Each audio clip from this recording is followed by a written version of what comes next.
Halo semuanya, Assalamualaikum warahmatullahi wabarakatuh. Bertemu lagi dengan saya di sini Satrio Wahyu dan ini adalah Diary Satrio Wahyu. Di video kali ini saya akan menceritakan sebuah kisah horor yang diklaim bahwa ini adalah sebuah kisah nyata oleh si penulis. Aku menemukan ini di sebuah artikel. Kisah ini menceritakan sebuah cerita horor atau pengalaman mistis seseorang bernama Nilam yang menceritakan hantu ibu. Dan seperti apa kisahnya, kita langsung masuk aja ke kisah utamanya.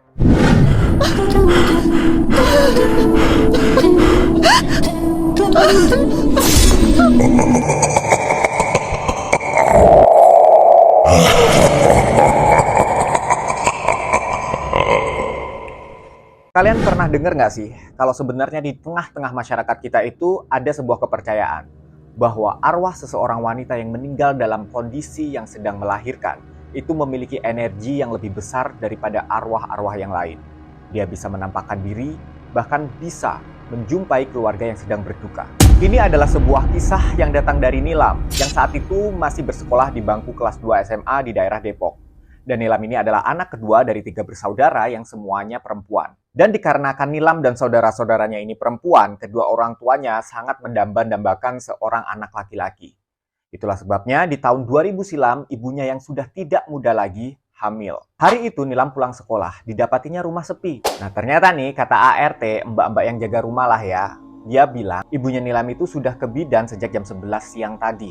Hal itu dikarenakan ibunya Nilam sudah waktunya melahirkan ternyata hari itu. Nah setelah dikasih tahu sama si mbak, Nilam langsung nyusul ke bidan nih sama sahabatnya Nilam namanya Irma. Dia naik ojek jadul lah ya, bukan ojek online kayak sekarang. Jadi tahun 2000 kan belum ada ojek online ya. Mereka boncengan 3 dari abang ojek, Nilam sama si Irma. Mereka langsunglah ke rumah bidannya. Nilam nih berharap lah ya sesampainya di rumah ibu bidan, suasana bahagia yang dia dapati karena ibunya melahirkan. Ternyata di sana tuh nggak bahagia semuanya. Justru kakak dan adiknya yang sudah sampai duluan di rumah ibu bidan nangis terseduh-seduh. Ternyata ibunya Nilam ini meninggal saat proses persalinan. Beruntung adiknya Nilam terlahir dengan selamat dan laki-laki. Nah lanjut nih ya, jenazah ibunya Nilam ini langsung dipulangkan untuk diurus. Maksudnya adalah dimandikan, dikafani, kemudian disolati. Lanjut dimakamkan. Nah tradisi di kampungnya Nilam ini, perempuan emang nggak boleh datang ke pemakaman untuk nganterin jenazah dikuburkan.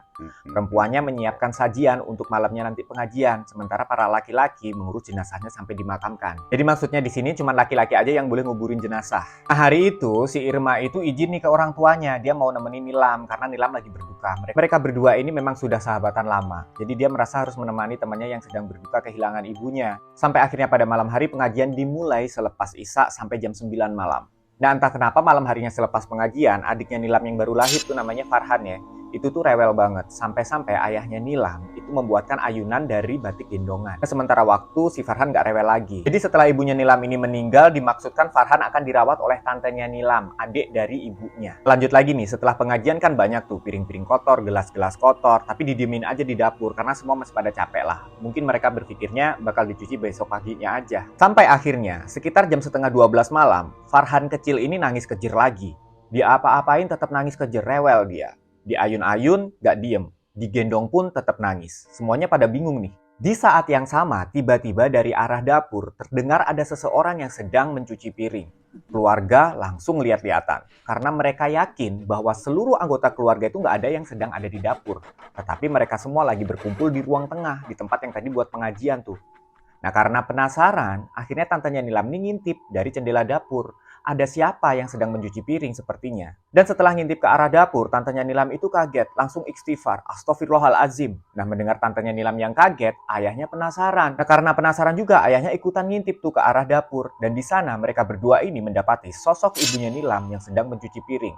Dengan rambut tergerai panjang, memakai pakaian berwarna putih polos, dengan raut wajah yang pucat. Tantenya Nilam yang ketakutan, dia langsung melontarkan kata-kata, "Neng, sudah Neng, kamu yang tenang di alammu sana, jangan takut-takuti kami. Ntar kalau kamu takut-takuti kami, aku nggak mau lo ngurus anakmu. Aku biarin aja mereka mau jadi apa, kek, terserah mereka. Tapi kalau kamu menunjukkan sikap tenang di alam sana, aku akan mengurusi anak-anakmu sampai jadi orang." Gitu kata tantenya Nilam. Dan mendengar kata-kata tantenya ini, sosok yang menyerupai ibunya Nilam itu langsung berhenti dan tidak melanjutkan lagi aktivitasnya mencuci piring. Seketika itu juga, adik kecilnya Nilam, si Farhan tuh, yang masih bayi yang tadinya rewel, itu langsung nggak rewel lagi. Esokan paginya, karena tantenya Nilam Nilam itu tahu bahwa almarhumah itu nggak suka rumahnya berantakan. Jadi dia keinget kalau kakaknya ini pembersih banget. Dia bermaksud langsung ke dapur untuk mencuci dan merapikan piring-piring dan gelas-gelas sisa selamatan semalam. Tetapi mereka semuanya kaget karena setelah sampainya di dapur, ternyata semua piring, gelas yang kotor-kotor tadinya udah dalam kondisi bersih dan udah tersusun rapi di raknya. Sembari tercium aroma harum yang menyerbak ke seluruh penjuru dapur. Dan mereka semua meyakini bahwa yang membersihkan dan merapikan piring serta gelas kotor semalam adalah sosok arwah dari ibunya Nilam. Nah ngomong-ngomong kan Nilam tuh semalam gak berani nanya tuh, Irma apalagi? Sebenarnya apa yang terjadi di dapur? Pas paginya dia nanya, sebenarnya tadi malam tuh ada apa sih ya?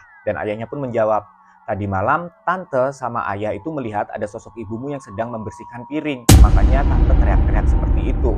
Dan dia melihat bahwa sosok ibunya ini kembali muda. Penampakannya sama seperti waktu ibunya masih muda. Wajahnya bersih, berkulit putih, rambutnya tidak ada uban sama sekali. Dan ibunya ini mengenakan pakaian yang sangat rapi. Jadi si penulis artikel yang aku baca ini mengklaim bahwa kisah ini adalah kisah nyata. Tapi bagaimana menurut kalian? Atau apakah kalian memiliki kisah yang serupa? Atau bahkan lebih seram? Silahkan ramaikan kolom komentar di bawah.